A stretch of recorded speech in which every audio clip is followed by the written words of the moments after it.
As-tu déjà remarqué que certains voyageurs semblent traverser l'aéroport avec une aisance incroyable, confortable, mais bien habillés, alors que d'autres passent leur temps à se réajuster, à grelotter ou à paraître misérables?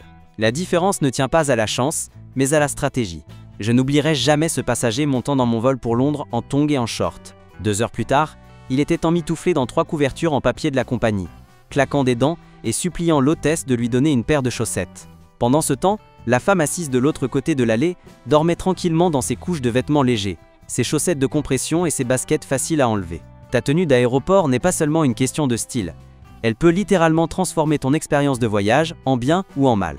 Après avoir interviewé des dizaines de membres d'équipage et parcouru plus de 200 000 km à travers plus de 60 pays, j'ai découvert exactement ce qu'il ne faut surtout pas porter en avion et ce qu'il vaut mieux privilégier pour allier confort, praticité et même obtenir un meilleur traitement de la part du personnel.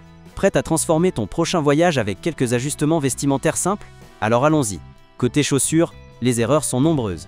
Imagine, tu cours pour attraper une correspondance serrée dans un immense terminal, quand soudain ta tongue se coince dans un escalator, ou tes chaussures de ville trop rigides te provoquent une ampoule qui rend chaque pas douloureux.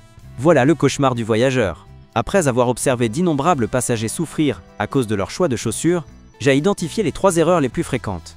La première, les bottines ou baskets montantes à lacets compliqués. Certes, elles peuvent être stylées, mais rien ne ralentit plus une file de sécurité qu'une personne qui galère à défaire ses lacets tout en essayant de garder l'équilibre sur un pied.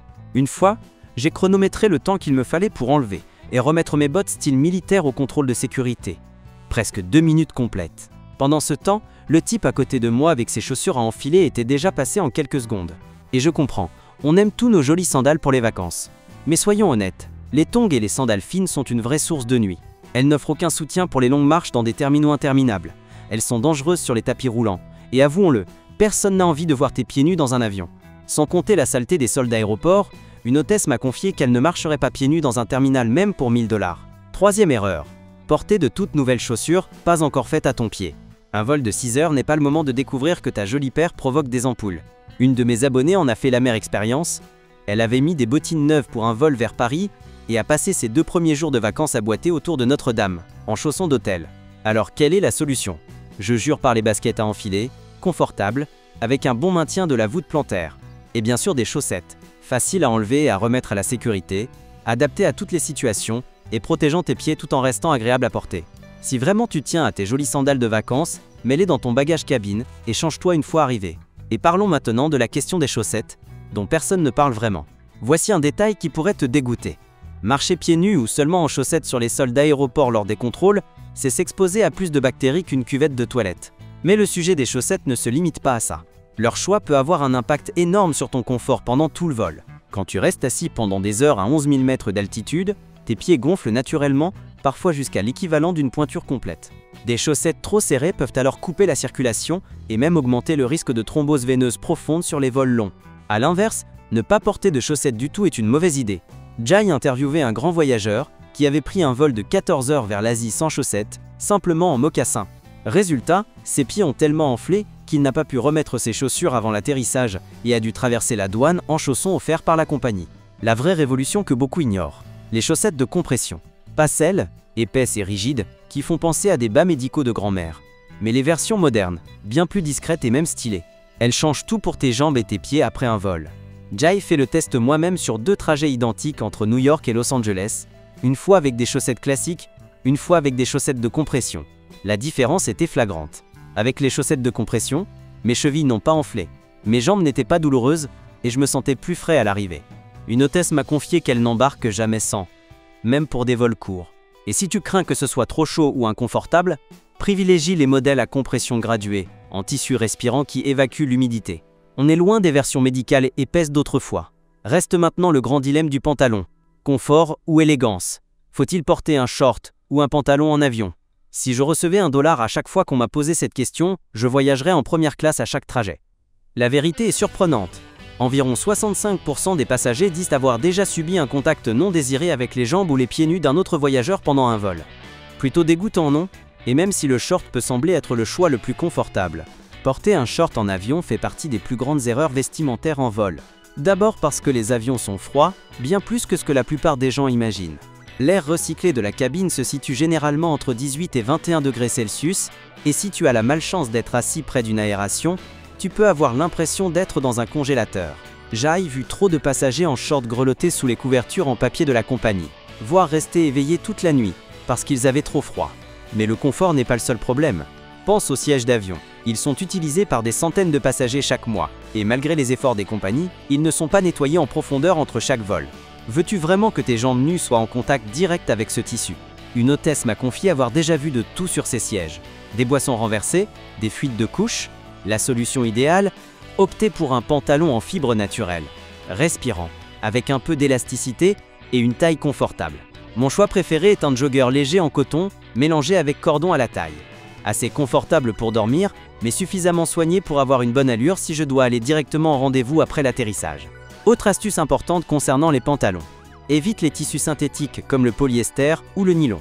Un expert en sécurité m'a expliqué que, dans l'éventualité très rare d'un incendie, les fibres naturelles comme le coton brûlent simplement, tandis que les matières synthétiques peuvent fondre sur la peau et provoquer des blessures bien plus graves.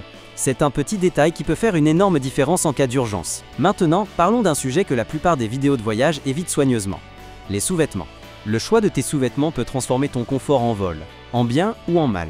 Cela peut sembler anodin, mais après 6 heures de traversée de l'Atlantique, tu peux vite regretter ton choix. J'ai moi-même vécu un vol particulièrement désagréable, après avoir commis l'erreur de porter un sous-vêtement neuf, un peu trop serré. Depuis, j'ai interrogé de nombreux voyageurs fréquents sur leurs préférences. Et le constat est clair, tes sous-vêtements du quotidien ne sont pas forcément adaptés à un long vol. Le problème, c'est qu'ils ne sont pas conçus pour rester assis des heures durant. Des coutures invisibles au quotidien deviennent vite des points de pression douloureux. Des matières qui passent pour quelques heures deviennent étouffantes, contraignantes ou retiennent l'humidité dans l'air sec de la cabine. Une hôtesse de l'air de Virgin Atlantic m'a donné ce conseil. Le meilleur sous-vêtement pour voler est celui que tu oublies totalement porter. Cela signifie des tissus doux et respirants, pas d'élastique trop serré, et surtout pas de dentelle qui gratte ou de string inconfortable. Le coton est souvent recommandé pour sa respirabilité, mais il retient l'humidité, ce qui n'est pas idéal quand tu es assis longtemps. Mieux vaut privilégier des sous-vêtements conçus pour le voyage ou le sport, avec des propriétés respirantes et des coutures plates qui ne s'incrustent pas dans la peau. Voici aussi mon astuce personnelle, j'emporte toujours une paire propre dans mon bagage cabine. Me changer à mi-parcours d'un vol long courrier ou juste avant l'atterrissage me donne immédiatement une sensation de fraîcheur, surtout si j'ai dormi dans mon siège. C'est un petit geste, mais il fait une énorme différence. Et maintenant parlons de la stratégie des couches de vêtements, qui a littéralement changé ma façon de voyager. Tu as déjà été parfaitement à l'aise à la porte d'embarquement, puis gelé dans l'avion, avant d'arriver en sueur à ta destination? Bienvenue dans les montagnes russes des températures en avion. La solution n'est pas de trouver le vêtement parfait, mais d'adopter une stratégie de superposition. J'ai appris cette leçon à mes dépens lors d'un vol de Miami à Stockholm.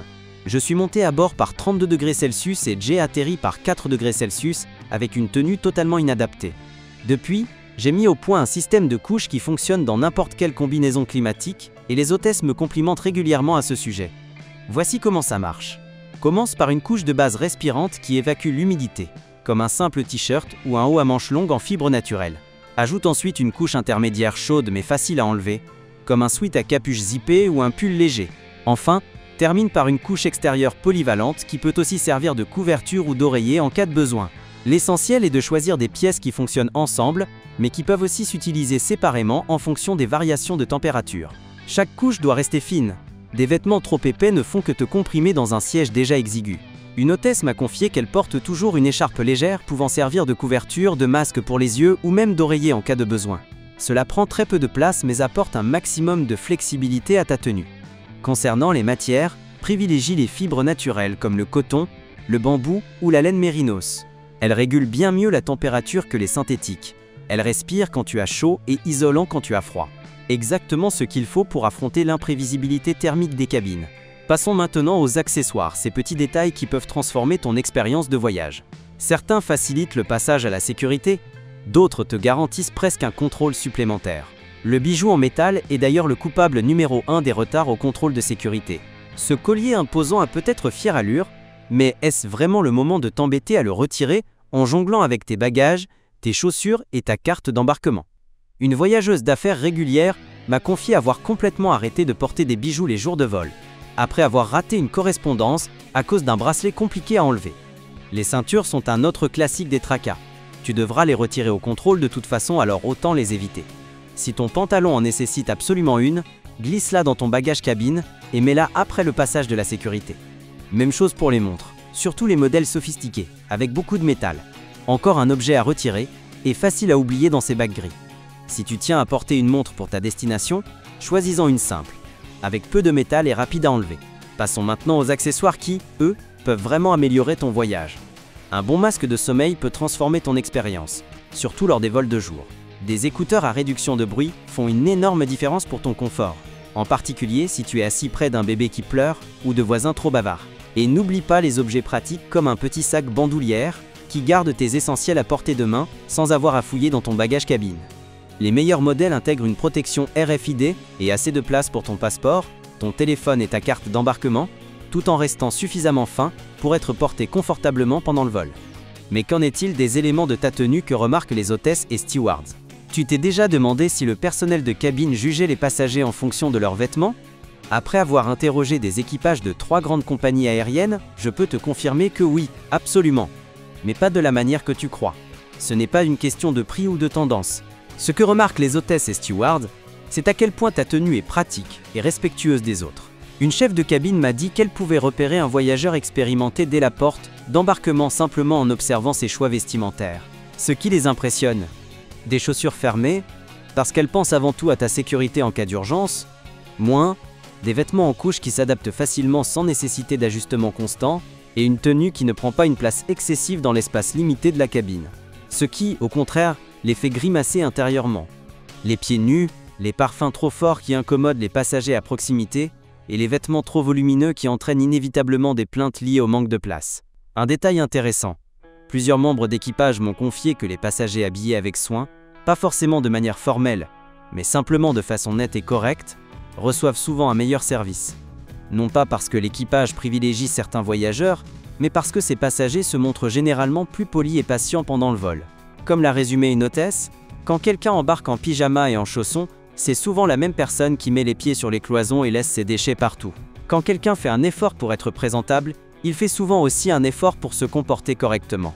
Cela signifie-t-il que tu dois t'habiller chic pour ton prochain vol? Pas du tout. Mais viser un style soigné et décontracté plutôt que l'allure « je viens de sortir du lit » peut subtilement améliorer ton expérience de voyage, parfois bien plus que tu ne l'imagines. Et toi, as-tu déjà vécu une catastrophe vestimentaire en avion? Ou au contraire, as-tu une tenue infaillible pour voyager? Partage ton expérience dans les commentaires, je les lis tous. Si tu as trouvé cette vidéo utile, n'hésite pas à cliquer sur j'aime et à t'abonner pour plus de conseils de voyage. Partager cette vidéo pourrait éviter à quelqu'un un vol cauchemardesque. Merci beaucoup d'avoir regardé, bon voyage et à très bientôt.